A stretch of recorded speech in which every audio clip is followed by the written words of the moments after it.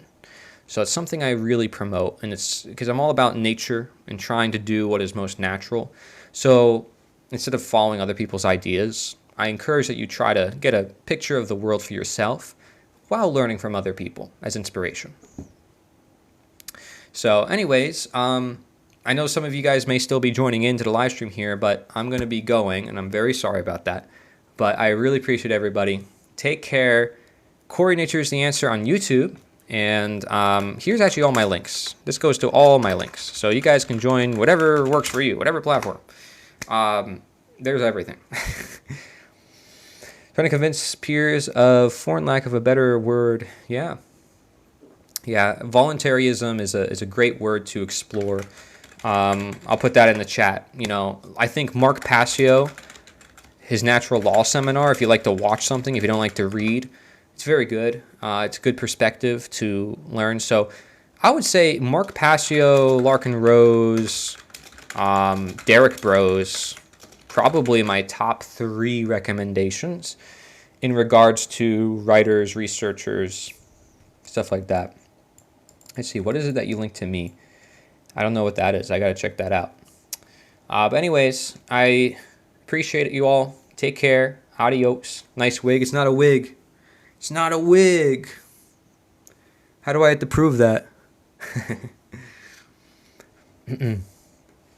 Anyways, peace out. Adios. Take care. Thank you, Daryl. Thank you, Ragnarok. You guys on YouTube, New Jersey. Appreciate it. Rock on.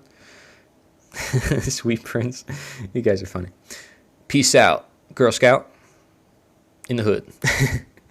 In the house. All right. Peace. naturalfreedomsummit.com. Last one. New event that I'm hosting soon. Totally free. Everything here is free. Not selling you anything.